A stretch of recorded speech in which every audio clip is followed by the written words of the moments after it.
चला तर विद्यार्थी मित्र, आज आपण शिकणार आहोत वर्तुळाचे क्षेत्रफळ. सूत्र पाय आर वर्ग. उदाहरणार्थ, एका वर्तुळाची त्रिज्या 7 सेंटीमीटर आहे, तर वर्तुळाचे क्षेत्रफळ काढा. सर्वप्रथम त्रिज्या म्हणजे काय? केंद्रबिंदूपासून परिघापर्यंतचे अंतर म्हणजे काय?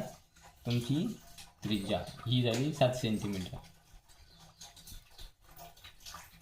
आता मग सूत्र काय आहे? पाया काय? 22/7 गुणिले आर वर्ग म्हणजे कोण? 7 गुणिले 7. हा 7 गेला, हा 7 गेला. आता काय उरलं? 22 गुणिले 7. 22 गुणिले 7. 7 दोन्ही 14. चला 1 7 2 14 आणि 1 15. काय उत्तर तुमचं? 154 सेमी. अशा प्रकारे तुम्ही वर्तुळाचं क्षेत्रफळ काढू शकता. धन्यवाद.